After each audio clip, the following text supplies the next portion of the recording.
Every morning, Amara stood in front of her wardrobe for exactly 20 minutes.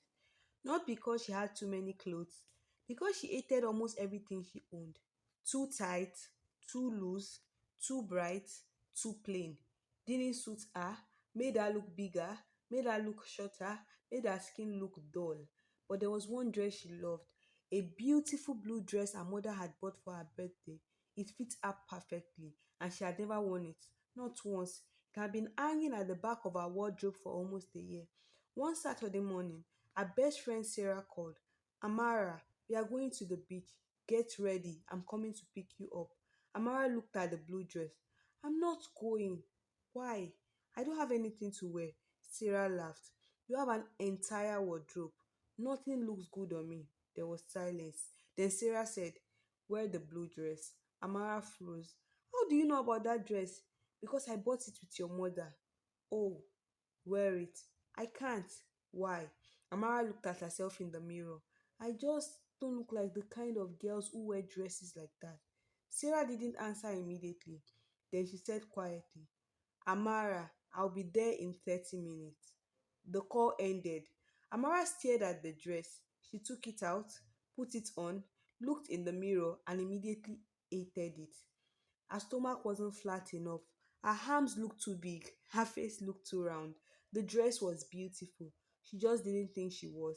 She changed back into her usual oversized shirt.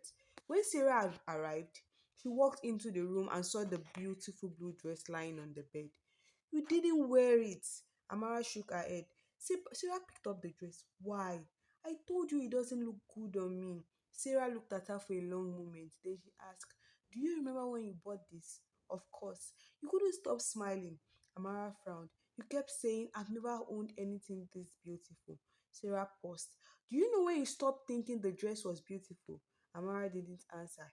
The day you started looking at yourself through other people's eye. That sentence stayed with her. They didn't go to the beach that day. Instead, Sarah made tea, sat on the floor beside her, and opened her phone.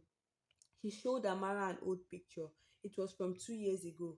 Amara looked at it and laughed. Oh my God, look at my eyebrows. Sarah laughed too. You hated that picture. I did. You said your face looked weird. Amara stared at the photograph. She couldn't see what she had. She just saw herself laughing. Happy, young, fine. Sarah looked her phone.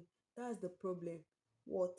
You keep waiting to become the girl you think you are supposed to be before you allow yourself to enjoy and be the girl you already are. Sarah didn't respond. That evening, after Sarah left, Amara went back to her wardrobe. She took out the blue dress, put it on, and this time she didn't look at her stomach.